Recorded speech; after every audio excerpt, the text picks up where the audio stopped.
Subscribe my channel and press the bell icon for never miss another update.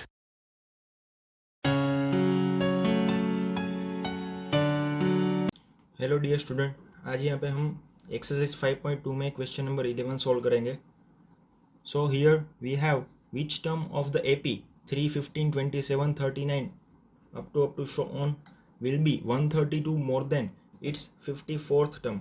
यानी कि इस AP में कौन सी वो टर्म है, नंबर ऑफ टर्म्स है कि उसकी 54th टर्म से, इस एपी की 54th टर्म से 132 ज़्यादा है. तो यहाँ पे पहले हमें पता होना चाहिए भाई कि 54th टर्म कौन सी है. तो 54th टर्म फाइंड करने के लिए पहले हम इस एपी को ध्यान में लेंगे, कंसीडर करेंगे. So we have an AP arithmetic progression 3, 15, 27, 39 and so on. तो यहाँ पे आप देख सकते हो first term is 3, common difference define करेंगे second term minus first term. Second term है 15, फर्स्ट टर्म है 3, 15 माइनस 3 यानी कि कॉमन डिफरेंस डी मिलेगा 12. ओके. और यहाँ पे 54th टर्म फाइंड करने के लिए नंबर ऑफ टर्म्स हमारे पास होगी 54. 54th टर्म फाइंड करनी है. यहाँ पे हमें n इज इक्वल टू लेना होगा 54. तो वही फॉर्मूला हम इस्तेमाल करेंगे. n is equal to a plus n minus 1 into d. So here we have an is equal to a plus n minus 1 into d. a हमारे पास है 3 फर्स्ट टर्म, n की वैल्यू है 54 माइनस 1, d की value है 12. 3 plus 54 minus 1 यानी कि 53 into 12. 3 plus 53 into 12 यानी कि मिलेगा 636. 636 प्लस 3 यानी कि 639. 54th टर्म हमें यहाँ पे मिली है 639. Okay dear student. तो यहाँ पे हम बात करेंगे 54th टर्म 639 मिली है. अब उसमें 132 ऐड करेंगे तो हमें कोई नई टर्म मिलेगी. उस जो टर्म मिले उसमें से फाइंड करना है कि वो कौन सी टर्म है, नंबर ऑफ टर्म है. So here given that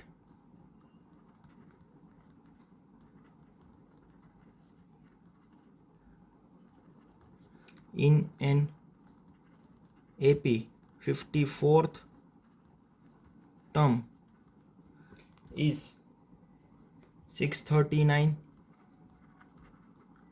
which is 132 more than given AP. Okay. तो यहाँ पे हम देखेंगे A54 प्लस 132. 54th टर्म हमारे पास है 639 प्लस 132 यानी कि यहाँ पे मिलेगा हमें 771. तो अब कौन सी टर्म है, कौन सी नंबर ऑफ टर्म है वो 771 है, वो फाइंड करना. So here we find that 771 वो कौन सी नंबर ऑफ टर्म्स है. So let suppose that nth term of an AP is 771 यानी कि नंबर ऑफ टर्म्स हम यहाँ पे n फाइंड करेंगे. So now let suppose that nth term of an AP यानी कि an इज इक्वल टू 771 है. तो यहाँ पे नंबर ऑफ टर्म्स कौन सी है वो फाइंड करना है. फर्स्ट टर्म हमारे पास है 3, कॉमन डिफरेंस d हमने 12 फाइंड किया था. ओके. तो वही फॉर्मूला हम इस्तेमाल करेंगे. an is equal to a plus n minus 1 into D.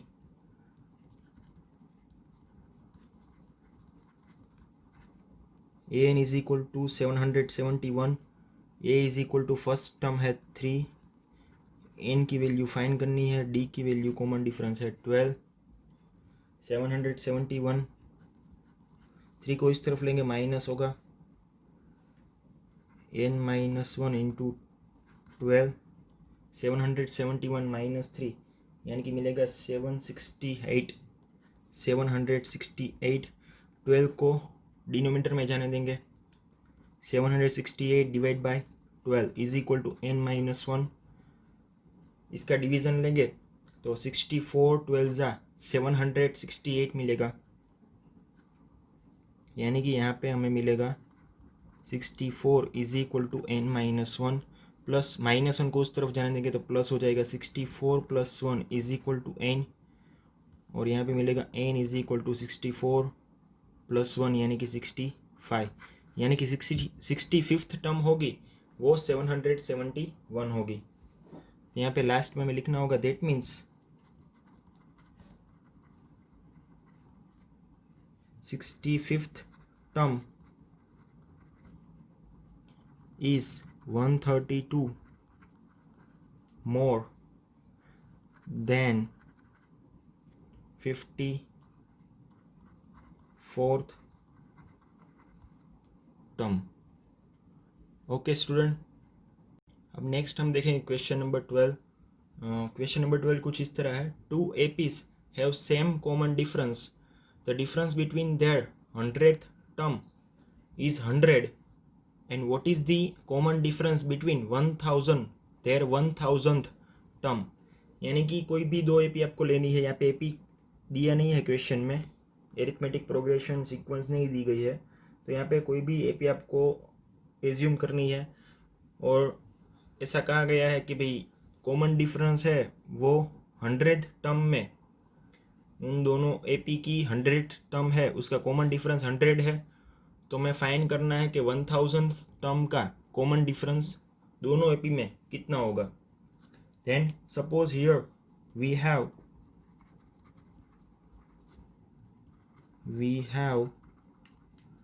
वो 2 एपी है, उसे हम एज्यूम करते हैं ये फर्स्ट AP1 कहते हैं उसे, AP1 कुछ इस तरह है, A1 A2 A3 up to AN, AP2 कुछ इस तरह है, capital A1 capital A2 capital A3 plus up to capital AN। तो क्वेश्चन में कुछ इस तरह दिया हुआ है, 2 APs have same common difference,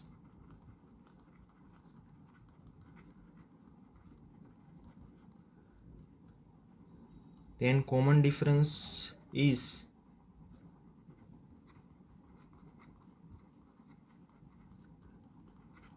small d।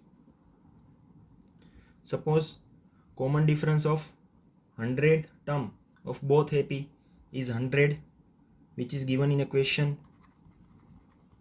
a 100th term of the first AP1, now 100th term A100,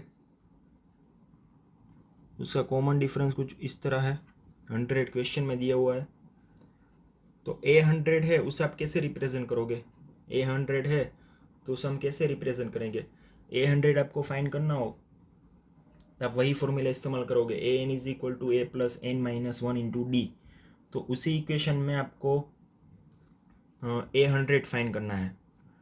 यहाँ पे ब्रैकेट में लिखता हूँ AN is equal to A plus n-1 into D, AN is equal to A plus n-1 into D, और हमारे पास है A100, first term पता नहीं है, n की वैल्यू है 100-1 इंटू डी। ओके, तो A100 इज इक्वल टू आप क्या लिख सकते हो, A प्लस 100-1 यानी कि 99 इंटू डी है तो 99D मैं इसे लिखूँगा, तो A100 की वैल्यू मैं यहाँ से लेके यहाँ रख देता हूँ, A प्लस 99D, बीच में माइनस का माइनस।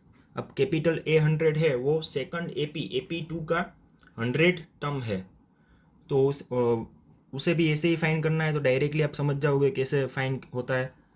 इस फॉर्मूले का इस्तेमाल करके ही आपको फाइंड करना है, और कोई नई बात नहीं है। Capital A plus 99D is equal to 100 ऐसा मिलेगा। Now to solve this equation open the bracket, A plus 99D minus plus minus होगा capital A minus plus minus 99D is equal to 100 plus 99D minus 99D cancel out हो जाएगा, बचेगा क्या capital small A minus capital A is equal to 100। इसे हम कहेंगे equation 1।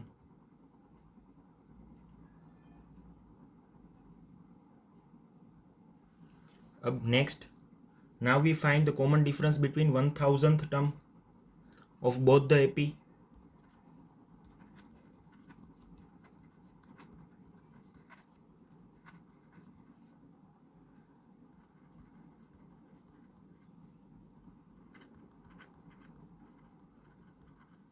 common difference between their 1000th term. तो वही theory हम इस्तेमाल करेंगे जो भी 100 टर्म के लिए इस्तेमाल की थी। 1000th term of first AP minus 1000th term of second AP is equal to, ये तो हमें फाइंड करना है, ये क्वेश्चन में फाइंड करने को बोला है। तो इसे आप कैसे लिख सकते हो, A plus 999 into D minus capital A 1000, वो कैसे लिख सकते हैं, capital A plus 999 into D, ये कैसे मिला, यहाँ पे सोल्व करके देता हूँ आपको। वही फॉर्मूला इस्तेमाल करना है, A N is equal to A plus N minus 1 into D. कौन सी टर्म हमें चाहिए, 1000th टर्म चाहिए, तो ए 1000 मैं यहाँ पे लिखूँगा। फर्स्ट टर्म पता नहीं है, एन की वैल्यू 1000 है into D 1000th term is equal to A plus 1000 minus 1 आप लोगे तो क्या मिलेगा 999।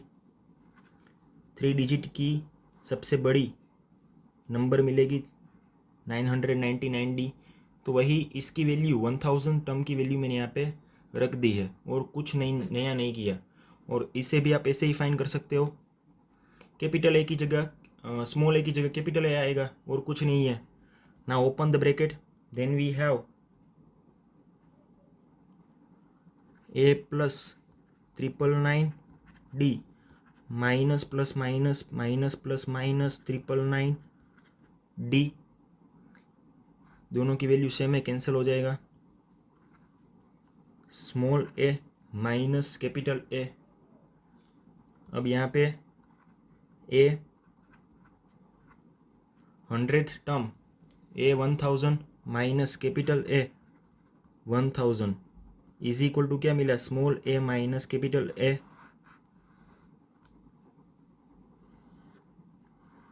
ये आपको समझ में आया इसलिए मैंने यहाँ पे गिना हुआ है। इसे हम कहेंगे इक्वेशन नंबर 2।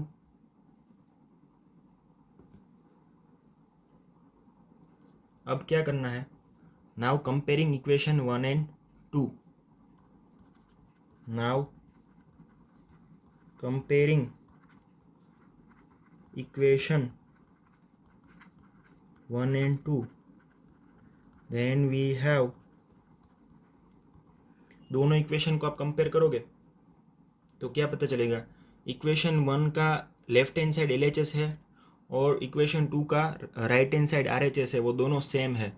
तो यहाँ पे आप ऐसे लिख सकते हो, 100 term of first AP 100 term of second AP is equal to 100। Okay, तो कॉमन डिफरेंस है वो 100 टर्म का 100 ही मिलेगा, 1000 टर्म का 100 मिलेगा। ओके, तो ये हमारा आंसर होगा।